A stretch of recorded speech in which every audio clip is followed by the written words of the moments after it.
ඔන්න ටිකක් වෙනස් ටයිප් එකේ බෙහෙත් පැකට් ප්‍රශ්නයක්. බලන්න මේ බෙහෙත් පැකට් ප්‍රශ්න වලට කරන්න පුළුවන්ද කියලා. තාම්යක් පොන්තුවේ තේහන් සොල්මේනරෝ මත්මන් ගොසන් මෝසම් නිකා. පහත බෙහෙත් කවරේ පිළිබඳ විස්තරයට ගැළපෙන දෙය කුමක්ද?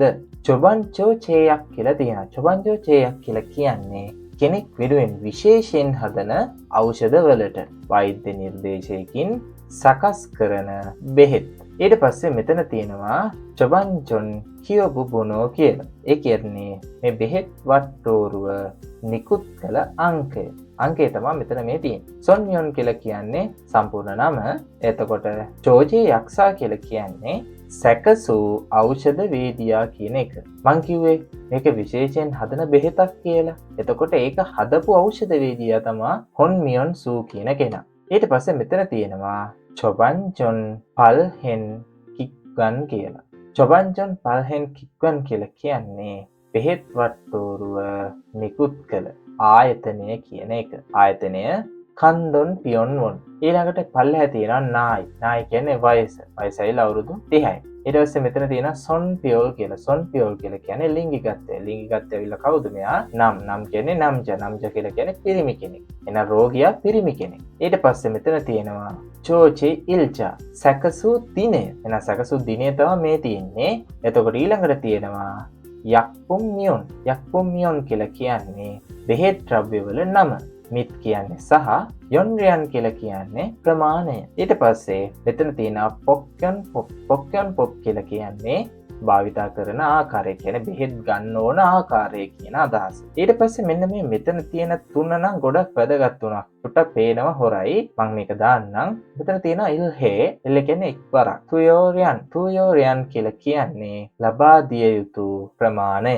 ලබා දිය යුතු ප්‍රමාණය කියන්නේ එක් වරකදී ලබා දිය යුතු ප්‍රමාණය කියන එක තමයි මේ සඳහන් කරලා තියෙන්නේ. ඊළඟට තියෙනවා ඉරිල් තුයෝ හෙත්සු කියලා. ඒ කියන්නේ දිනකට ලබා දිය යුතු වාර ගණන. ඊළඟට තියෙනවා තුයෝ ඉල්සු කියලා. තුයෝ ඉල්සු කියලා කියන්නේ ලබා දිය යුතු දින ගණන. ඊට පස්සේ මෙතන තියෙනවා තව විස්තරයක්. එතකොට මම කෙටියෙන් කියන්නම් මේවා මොනවද කියලා. මේවාට ලොකුට වැඩගත් නැහැ. මේ පළවෙනියෙන් තියෙන හන්බුල්ලංචේ කියලා කියන්නේ ආතතිය අඩු කරන්න දෙන බෙහෙත් වර්ගයක්. මේක ඇවිල්ලා මේ බෙහෙත් එක ඒක දෙන්නේ ગેස්ට්‍රයිටිස් වලට. ඊට පස්සේ පල්ලෙහා තියෙනවා චිම්චොම් සිම්චොන්යොප් කියන එක. ඒක නම් ඔයා දන්නවා උදෑසන 10 වල රාත්‍රිය. ඊට පස්සේ මෙතන තියෙනවා බෝනෝ සුන්සෝතේරෝ කියලා. බෝනෝ සුන්සෝතේරෝ කියලා කියන්නේ අංක පිළිවෙල 90 කියන එක. ඒ කියන්නේ මෙන්න මේ මෙතන මේ කොටස ගැන තමයි මේ ගොඩක් දුරට කියන්නේ. ඒ කියන්නේ දිනකට 3 වරක් දින 3ක් කියන එක තමයි මේ තියෙන්නේ. එතකොට මේ අංක පිළිවෙල 90 කියන අදහස තමයි මේ කියන්නේ. හරි. ඊට පස්සේ ඔන්න මෙතන වැදගත් ටිකක් තියෙනවා. ඒ මොකද්ද? චික්චොන් සම්සිප්පුන්. ඒ වගේම පල්ලෙහා තියෙනවා චික්හු සම්සිප්පුන් කියලා. ඒකට ටික් එකකුත් දාලා තියෙනවා. එතකොට මේක කියන්නේ මොකද? ආහාර ගැනීමෙන් විනාඩි 30කට පෙර සහ පසු කියලා මේ තියෙන ආහාර ගැනීම විනාඩි 30කට පසු. ඒක තමයි ටික් එක දාලා තියෙන්නේ. එහෙනම් මේ බෙහෙත් බොන්න තියෙන ආහාර ගැනීම විනාඩි 30කට පස්සේ. ඊට පස්සේ ආයෙ මෙතන තියෙනවා චික්සා චික්චොන් චික්සා චික්හු කියලා. ඒ කියන්නේ ආහාර ගැනීමෙන් පෙර සහ ආහාර ගැනීමෙන් පසු. දෙකම ටිකක් සමානයි නේද? සමාන වුණාට මෙතන විනාඩි සඳහන් කරලා තියෙනවානේ. මෙතන සම්සිප්පුන් කියලා තියෙනවා. හැබැයි මෙතන එහෙම මොකුත් නැහැ. මෙතන බත් කාලේ ඉවර වෙච්ච ගමන්ම බෙහෙත් බොන්න පුළුවන්. ඊට පස්සේ මෙතන තියෙනවා චී චිම්චොන් කියලා. චී චිම්චොන් කියලා කියන්නේ නින්දට පෙර. ඊට පස්සේ මෙතන යට තියෙනවා සික්ඛුතු සිගාන් කියලා. ආහාර ගැනීමෙන් පැය 2කට පස්සේ. ඊට පස්සේ නාමයක්කුක් කියලා කියන්නේ මේ ෆාමසියේ නම. ඊට පස්සේ ඔන්න තව විශේෂයක් තියෙනවා තෙප්පියෝ යක්සා කියලා. තෙප්පියෝ යක්සා කියලා කියන්නේ ප්‍රධාන ඖෂධ වේදියා. මෙතන ඉන්න ප්‍රධාන ඖෂධ වේදියා නෙමෙයි. මෙතන ඉන්නේ කවුද? මේක සකසන ඖෂධ වේදියා. එයාගේ නම මොකද්ද? හොන් මියොන් සු. ඒ වගේම පල්ලෙහා මෙතන ඉන්න ප්‍රධාන ඖෂධ වේදියාගේ නම මොකද්ද? හොන් ගිල් දොන් කියලා. හරි අපි දැන් යම් මේකේ උත්තරවලට. උත්තරවලදී කියනවා සාහල්චි යකින් නිදා දින 3ක් තුරාවට වන බෙහෙත් වේ. ඒක හරි නේද? ඒක හරි. මෙතන දින 3ක් කියලා ගහලා දෙනවා. ඉල්බොන් කියන්නේ දින ගණන.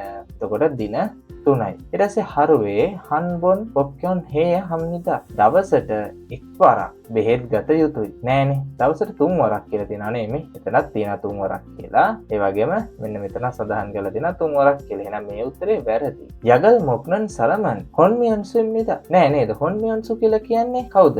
මේ ඇවිල්ලා මේක සකසපු ඖෂධවේදියා. එහෙනම් මේක වැරදි. ඊට පස්සේ තියෙනවා සෙක්සාරල් හගිචොනේ. මොකද්ද? හගිචොනේ. යගල් මොක්සම්නිදා. නෑනේ. මෙතන ගහලා තියෙනවා මොකද්ද? සික්හු. සික්හු කියන්නේ ආහාර ගැනීමෙන් පසු. එහෙනම් ඒකත් වැරදි. එහෙනම් ගැලපෙන උත්තරේ උත්තරේ අංක 1.